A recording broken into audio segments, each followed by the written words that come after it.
ऐसा उपदेशक के प्रति अगर श्रद्धा नहीं होगी तो उसका भाव समझ में नहीं आएगा आपको, वो क्या कहना चाह रहा है। भगवान उपदेश दे रहे हैं, युधिष्ठिर को समझ में नहीं आ रहा है। भगवान ने सोचा कि चलो भाई इनको किसी सफेद दाढ़ी वाले से ही मिलवाते हैं। भगवान ने तुरंत प्रोग्राम बनाया कि महाराज भीष्म जी को सरसैया पर लेटे भय बहुत दिन हो गए हैं, युद्ध समाप्त हुए भी ज्यादा दिन हो चुका है, चलो सबको भीष्म से मिला करके लाते हैं। अभी उन्होंने अपना प्राणांत नहीं किया है, अभी वो शरीर में हैं, जीवित हैं, चलो सबको मिलवा करके लाते हैं। सारे पांडव उत्साह के साथ भीष्म के पास जाने के लिए तैयार हो गए। जाकर के अर्जुन ने प्रणाम किया, तात्सी के चरणों में अर्जुन का प्रणाम। भीष्म ने धीरे से नेत्र खोले, क्योंकि अनेकों बाण शरीर में लगे होने के कारण असह्य पीड़ा है भीष्म जी महाराज को, जिस पीड़ा को सहन नहीं किया जा सकता, इतनी पीड़ा है भीष्म जी को। लेकिन जैसे ही नेत्र खुला, अर्जुन को देखा, तो भीष्म ने तुरंत अर्जुन से पूछा कि वो कृष्ण कन्हैया नहीं आया है क्या? भगवान तुरंत हाथ जोड़कर पहुंच गए, आए हैं दादाजी, हम भी आए हैं। भगवान को देखते ही भीष्म जी मुस्कुरा पड़े। अर्जुन, इनको पहचानते हो ये कौन है? अर्जुन ने कहा महाराज इनको कौन नहीं पहचानता है इस जगत में कि ये कौन है। भीष्म जी कह रहे हैं लेकिन मैं जो कहना चाह रहा हूं वो तुम नहीं समझ रहे हो। क्या कहना चाह रहे हैं महाराज आप? यम मन्यसे मातुलेयम प्रियम प्रियम मित्रम सुहृदतम अकरोह सचिवम दूतम सौहृदादथ सारिथम। अर्जुन बड़े होशियार हो भैया तो। यम मन्यसे मातुलेयम, पहले तो तुम हमसे सबसे पहले बताए थे कि हमारे मामा जी का मातुलेयम प्रियम। सबसे पहले जब तुमने परिचय कराया था तो बताया था कि हमारे मामा जी के बेटा हैं। फिर थोड़े दिन बाद तुमने क्या कहा कि ये हमारे मित्र हैं, फ्रेंड हैं ये हमारे। फिर थोड़े दिन बाद क्या कहा, ये हमारे जीवन के सबसे करीबी हैं, सुहृदम, हमारे हृदय में ही बसते हैं।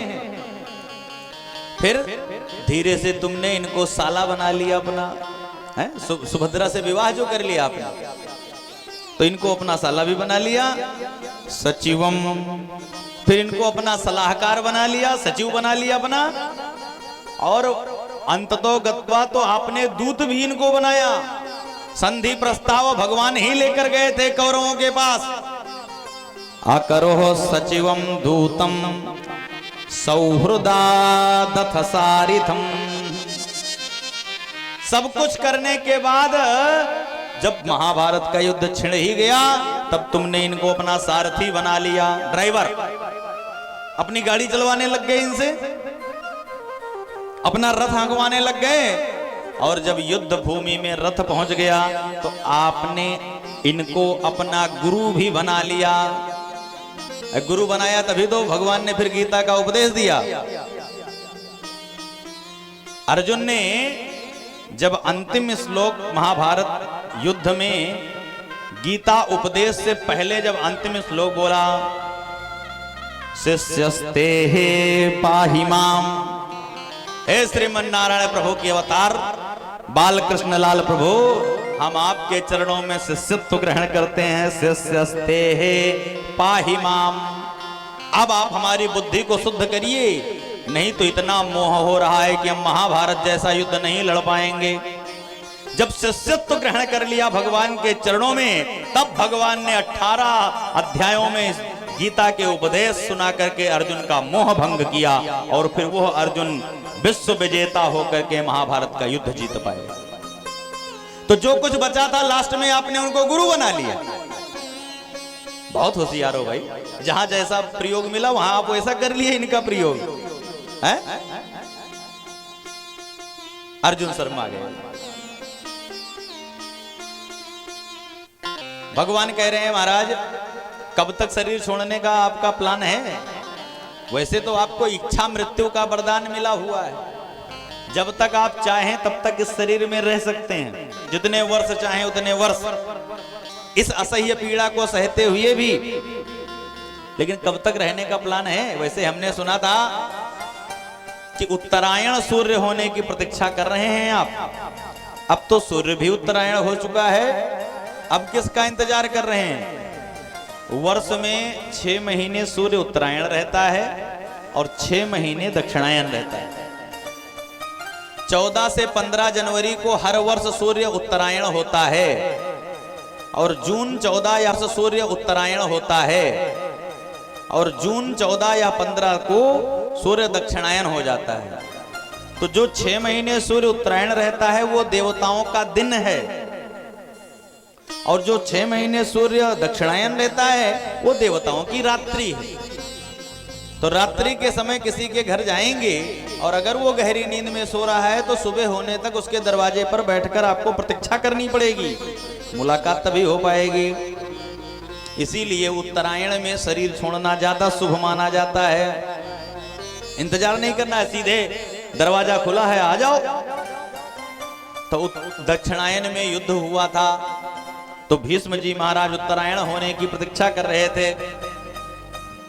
भीष्म जी ने कहा महाराज उत्तरायण तो आप ही हैं, जब आप हमारे सामने आकर खड़े हो गए तो मानो सूर्य उत्तरायण हो गया। कैसे?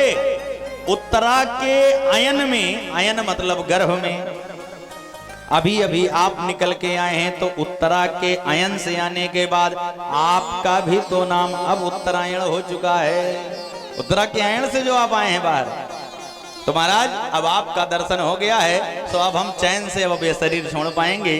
कुछ हमारे भी भाव हैं आपके प्रति, उसको स्वीकार कर लीजिए।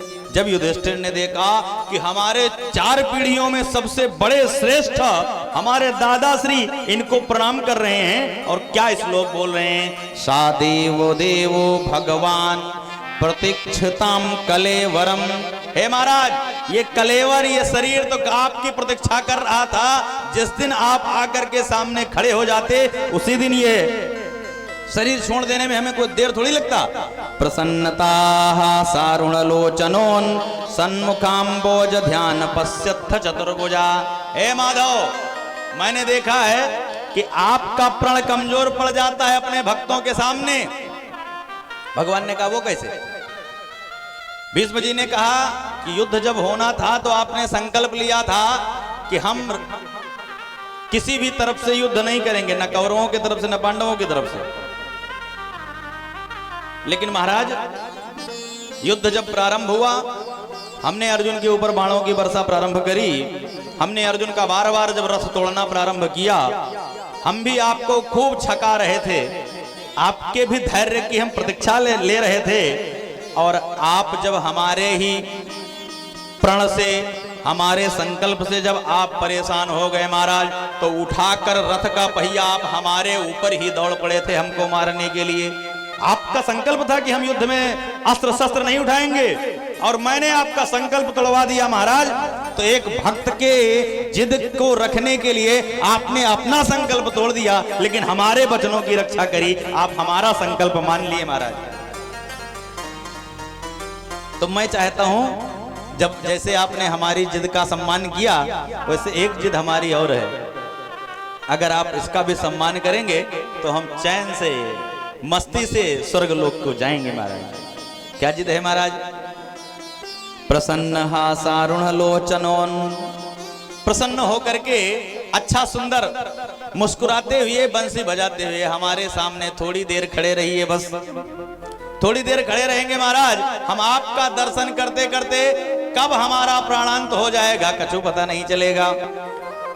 वैसे तो बाणों की असह्य पीड़ा से मैं, जो पीड़ा है, जो दर्द है, वो तो मैं सहन कर ही रहा हूं, लेकिन जन्मत मरत दुसह दुख होई, जो मरने के समान असह्य पीड़ा होती है, वो अगर आप हमारे सामने खड़े रहेंगे तो वो असह्य पीड़ा नहीं होगी। भगवान का मुख लटक गया। थोड़ा सा भगवान सोचने लग गए कि महाराज युद्ध भय इतना दिन हो गया, अभी तक ये अपना प्राणांत नहीं कर पाए हैं, और हमको न जाने कितने दिनों के लिए यहाँ खड़े कर देंगे, पता नहीं कितने दिन खड़े रहना पड़ेगा। तो भगवान का मुख लटक गया। तब भीष्म जी ने कहा नहीं नहीं महाराज, ये लटका हुआ मुख देखने के लिए नहीं खड़ा किया हूं आपको। कैसा? लखी जिन लाल की मुस्कान, ऐसा ऐसा मुंह बनाइए महाराज जिस मुस्कान को देखने के लिए गोपियां लालायित रहती थी। लखी जिन लाल की मुस्कान, तिन्हि बिसरी वेद विद सब योग संयम ज्ञान। जिसको देखने के बाद वेद एक किनारे रखा रह जाता था, विधि योग संयम नियम सब एक किनारे रखा रह जाता था महाराज। और यशोदा मैया उठा के हाथ में छड़ी और लग जाती थी आपके पीछे, वो भूल जाती थी कि तुम ब्रह्मांड के मालिक हो, और उठा के सांटी लग जाती थी आपके पीछे।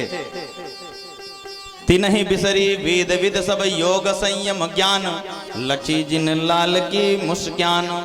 नीम व्रत आचार पूजा, पाठ गीता ज्ञान, और रसिक भगवद दृगदई यस एच से मुख ज्ञान। लखी जिन लाल की मुस्कान। इसी को सुखदेव बाबा ने अपनी भाषा में हासम हरे रवनितः खिललो कतिब्रहा, भागवत का श्लोक है महाराज। ऐसे मुख बनाकर खड़े होने की जरूरत नहीं है। हासम हरे रवनितः, जैसे खिलखिला करके आप हंसते हैं तो आपका ये अनार के दाने जैसा दांत दिखने लग जाता है महाराज, वैसा दिखना चाहिए। हासम हरे रवनितः खिललो गतिप्रहा, शोकाश्रुसागर विशोषण मृत्युधारम। जिस शोक सागर में मनुष्य डूबा जा रहा है, उस शोक सागर से वो बाहर आ जाए, ऐसा मुस्कान दीजिए। फिर माधव ने मुस्कुराया और माधव दान धर्मान राज धर्मान मोक्ष धर्मान विभागसा। युधिष्ठिर को दान धर्म के बारे में, राज धर्म के बारे में, मोक्ष धर्म के बारे में, अलग अलग स्त्री धर्म के बारे में, भगवत धर्म के बारे में भीष्म जी ने पूरा उपदेश दिया। इसको महाभारत में भीष्म गीता के नाम से जानते हैं। जो युधिष्ठिर और भीष्म जी का संवाद है महाभारत में, इसको भीष्म गीता के नाम से जानते हैं। पूरा समझाया, युधिष्ठिर का भी मोह भंग हुआ और भगवान के सामने खड़े होते ही तुरंत भीष्म जी ने अपने शरीर को शांत कर दिया।